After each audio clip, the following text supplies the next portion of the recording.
Hi, it's Sue. Thanks for joining me for today's Bible reading. Today I'm reading the second half of the book of Esther, chapters 6 through 10 from the World English Bible. And it is my passion to promote Bible literacy. I've been reading the Bible online now for about 6 years. And I believe that people do not know how life-changing this practice can be. More importantly, I want them to know the God of the Bible in truth, not according to all the rumors and hearsay about him, but who he really is. And you get that from the Bible. People make a lot of assumptions about God and his word because they've never read it all the way through. Even many who call themselves Christians and churchgoers have never read their Bible all the way through, and therefore their sense of God is distorted. Their sense of who he is and what the Bible's all about is distorted. Because until you read it all the way through over and over, you really don't have any idea how remarkable it is. Um, there are stigmas attached to the Bible out in society. It's because they don't understand what it is. They don't know. And people really should read it for themselves before they talk about it. And read it with the Holy Spirit. Read it with his help. It's designed so that God can show us his word. He's a teacher.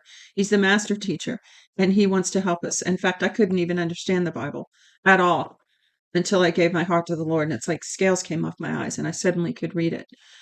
I was even listening to a guest speaker here locally a couple years ago, and he said, just out of the blue, he said, I don't even think I've ever read it all the way through. And I about walked out.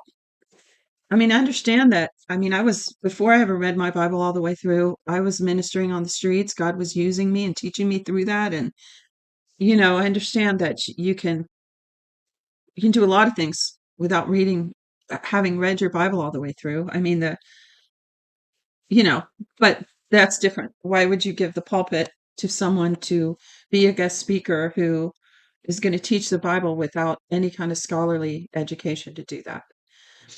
It's just very important. So the Bible clears up a lot of foggy thinking, gray areas, um, so many, many things. It really addresses every aspect of life. It provides a comprehensive worldview. It engenders a stable disposition, peace, and hope. Who doesn't need that? So if you enjoyed this broadcast, would you share it with a friend who could use it? And also comment and let me know you're here, or even email me and request your free 1-year Bible while you're at it if you'd like one of them.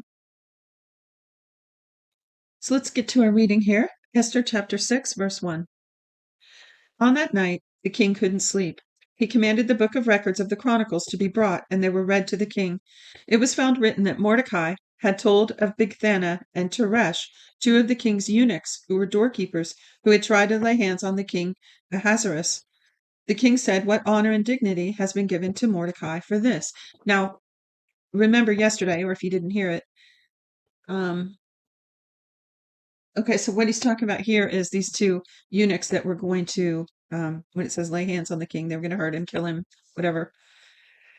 And when it says on that night, this was in between the two dinners that Esther offered to the king and Haman.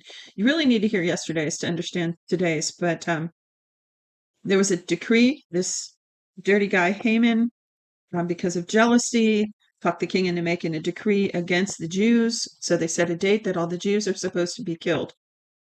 Basically, they're going to let everybody just ravage them, kind of like the ravaging that went on in Rwanda. And there's a good book, Left to Tell, that you can read about that. But anyway, horrible, horrific.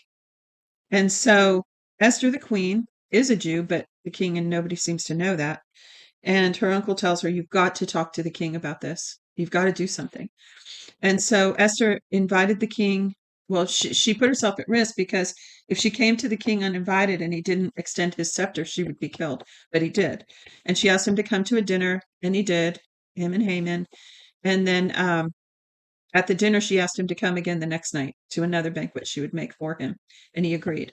So from what I can see, today's reading is in between. It's on the night after the banquet. So he happened to be reading through the history records and wanted to know what had been, what honor and dignity had been given to Mordecai, Esther's uncle, to honor him for saving the king's life. Now, see, The antagonist, Haman, who's jealous of Mordecai because Mordecai wouldn't bow to him and act him like he was all that, um, Haman wants to kill Mordecai.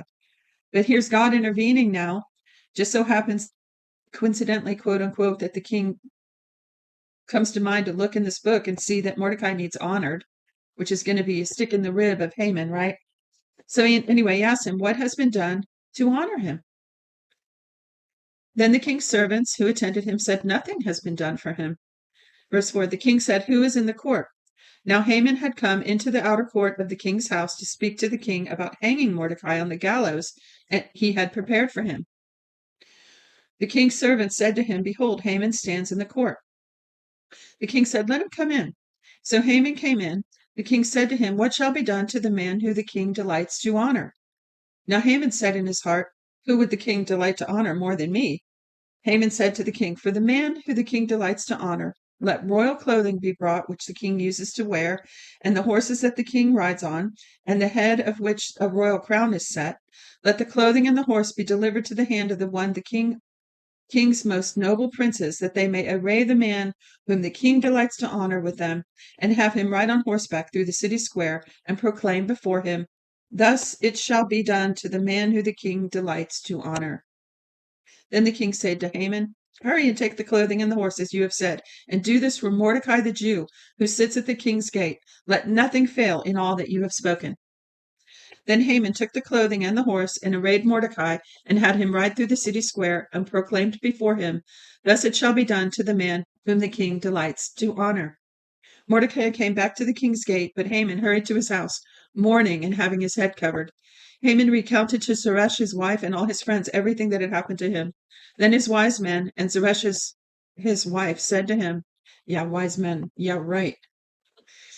I'm sure it was more like the foolish men, his friends. But anyway, they said to him, if Mordecai, before whom you have begun to fall, is of Jewish descent, you will not prevail against him, but you will surely fall before him. So they understood that God, the God of the Jews, was nobody to mess with. But apparently Haman didn't know that yet, but he's about to find out. So they said, you'll surely fall before him. While they were yet talking with him, the king's eunuchs came and hurried to bring Haman to the banquet that Esther had prepared. So the king and Haman came to the banquet with Esther the queen. The king said again to Esther on the second day at the banquet of wine, what is your petition, Queen Esther? It shall be granted you. What is your request? Even to the half of the kingdom, it shall be performed. Then Esther the queen answered, if I have found favor in your sight, O king, and if it pleases the king, let my life be given me at my petition, and my people at my request. For we are sold, I and my people, to be destroyed, to be slain, and to perish. But if we had been sold for male and female slaves, I would have held my peace, although the adversary could not have compensated for the king's loss. Then King Ahasuerus said to Esther the queen, who is he, and where is he who dared presume in his heart to do so? Esther said, an adversary and an enemy, even this wicked Haman. Then Haman was afraid before the king and the queen. The king arose in his wrath from the banquet of wine and went into the palace garden. Haman stood up to make request for his life to Esther the queen, for he saw that there was evil determined against him by the king. Then the king returned out of the palace garden into the place of the banquet of wine, and Haman had fallen on the couch where Esther was. Then the king said, will he even assault the queen in front of me in the house? As the word went out of the king's mouth, they covered Haman's face. Then Harbona, one of the eunuchs who were with the king, said, behold, the gallows, 50 cubits high. Let's see how tall that is again. 50 cubits, we just read it yesterday. 18 inches is 1 cubit. So if it's, let's say it's 20 inches and it's 50 cubits, it's 200 feet, right? Wow. So it says, behold, the gallows, 50 cubits high, which Haman has made for Mordecai, who spoke good for the king, is standing at Haman's house. The king said, hang him on it. So they hanged Haman on the gallows that he had prepared for Mordecai. Then the king's wrath was pacified. Now, I don't remember now. I've read so many different versions. I mean, almost 40 years of this. So I thought I remembered, though, that he was impaled, not a gallows, right? Gallows is beheading, right? So you have yeah. So I don't know. I don't know if you know about that, put it in the comments. Maybe it says that in a different version or I don't know, some of the translations, I don't think use proper vocabulary when they translate them. But anyway, you have to look up the root word.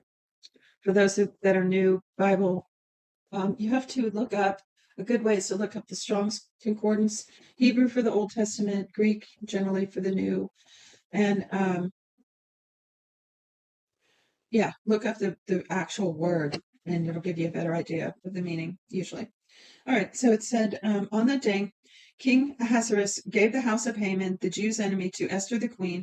Mordecai came before the king, for Esther had told what he was to her. The king took off his ring, which he had taken from Haman, and gave it to Mordecai. Esther set Mordecai over the house of Haman. So if that's not a God turnaround, I don't know what, only God can do this kind of thing. Verse 3. Esther spoke yet again before the king and fell down at his feet and begged him with tears to put away the mischief of Haman the Agagite and his plan that he had planned against the Jews. Then the king held out to Esther the golden scepter. So Esther arose and stood before the king. She said, if it pleases the king, and if I have found favor in your sight, and the thing seems right to the king, and I am pleasing in his eyes, let it be written to reverse the letters devised by Haman, the son of Hammedatha the Agagite, which he wrote to destroy the Jews who are in all of the king's provinces. See, the devil has always wanted to destroy them. He's trying to stop the godly line of the Messiah. See that? It's all about this from the beginning to the end, and to today even, and future. So this is same thing that Hitler was all about, right? Nothing new. Those aren't the only instances throughout the ages. Verse 6. For how can I endure to see the evil that would come to my people? How can I endure to see the destruction of my relatives? Then King Ahasuerus said to Esther the queen and to Mordecai the Jew, see, I have given Esther the house of Haman, and they have hanged him on the gallows, because he laid his hand on the Jews. Write also to the Jews as it pleases you in the king's name, and seal it with the king's ring. For the writing which is written in the king's name and sealed with the king's ring may not be reversed by any man. So they got a problem, because the king's word is final, right? So they got to figure out a workaround here. Verse 9. Then the king's scribes were called at that time in the 3rd month, which is the month Sivan, on the 23rd day of the month, as it is written, according to all that Mordecai commanded to the Jews and to the local governors and the governors and princes of the provinces, which are from India to Ethiopia, 127 provinces, to every province according to its writing, and to every people in their language, and to the Jews in their writing and in their language. He wrote in the name of King Ahasuerus, and sealed it with the king's ring, and sent letters by courier on horseback, riding on royal horses that were bred from swift steeds. In those letters the king granted the Jews who were in every city to gather themselves together and to defend their life, to destroy and to kill and to cause to perish all the power of the people and province that would assault them, their little ones and women, and to plunder their possessions. On one day in all the provinces of King Ahasuerus, on the 13th day of the 12th month, which is the month of Adar, a copy of the letter that the decree should be given out in every province was published to all the peoples, that the Jews should be ready for that day to avenge themselves on their enemies. So the couriers who rode on royal horses went out, hastened and pressed on by the king's commandment. The decree was given out in the citadel of Susa. Mordecai went out of the presence of the king in royal clothing of white and blue, and with a great crown of gold, and with a robe of fine linen and purple, and the city of Susa shouted and was glad. The Jews had light, gladness, joy, and honor. In every province and in every city, wherever the king's commandment and his decree came, the Jews had gladness, joy, a feast, and a good day. Oh, that's great. Many from among the peoples of the land became Jews, for the fear of the Jews had fallen on them. How about that? They became Jews. They became Jews. Think about that. Chapter 9. Now in the 12th month, which is the month of Adar, on the 13th day of the month, when the king's commandment and his decree came near to be put in execution, on the day that the enemies of the Jews hoped to conquer them, but it was turned out the opposite happened, that the Jews conquered those who hated them, the Jews gathered themselves together in their cities throughout all the provinces of the king of Ahasuerus to lay hands on those who wanted to harm them. So that was a little parenthesis in there. I'm going to read it again and tell you where that comes. It says,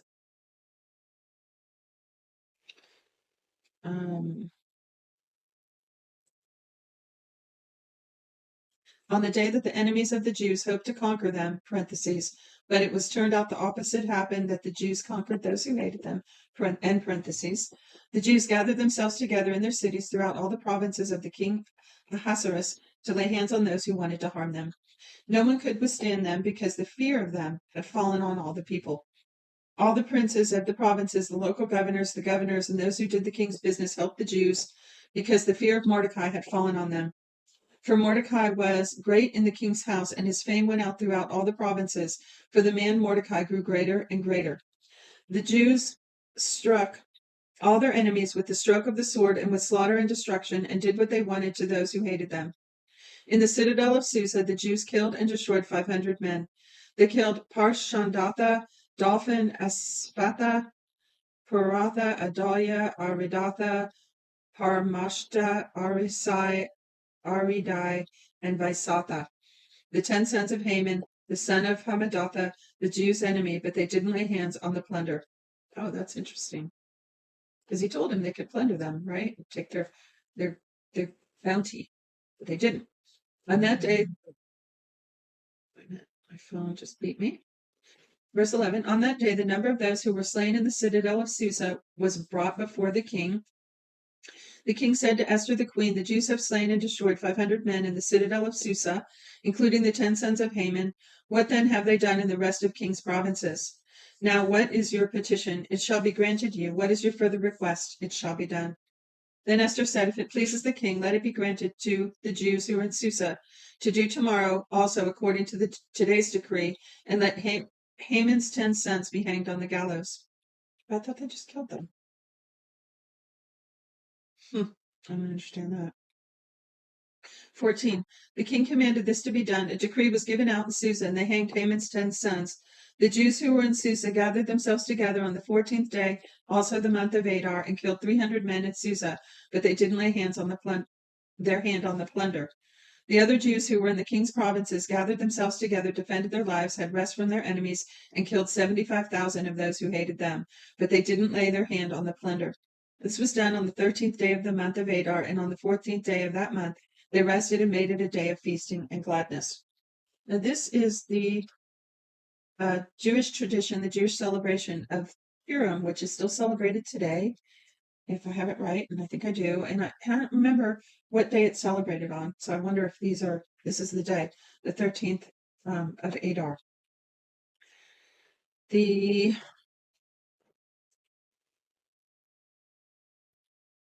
Okay, so I just paused and looked up, and the Feast of Purim is on Adar 13th, which is usually in March, I think.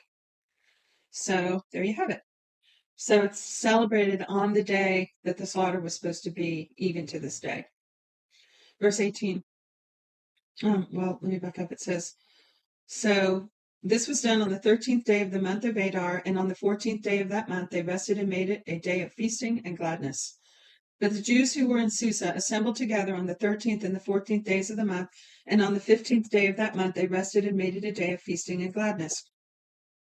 Therefore the Jews of the villages who lived in the unwalled towns make the 14th of the month of Adar a day of gladness and feasting, a good day, and a day of sending presents of food to one another.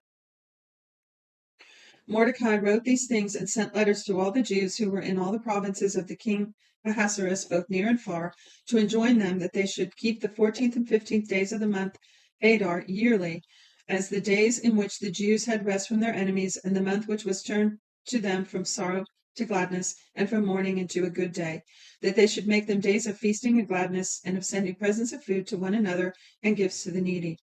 The Jews accepted the custom that they had begun, as Mordecai had written to them, because Haman, son of Hamadatha the Agagite, the enemy of all the Jews, had plotted against the Jews to destroy them, and had cast pur, P-U-R, that is the lot, to consume them and to destroy them. But when this became known to the king, he commanded by letters that his wicked plan, which he had planned against the Jews, should return on his own head, and that he and his son should be hanged on the gallows. Therefore they call these days Purim, from the word pure, P-U-R.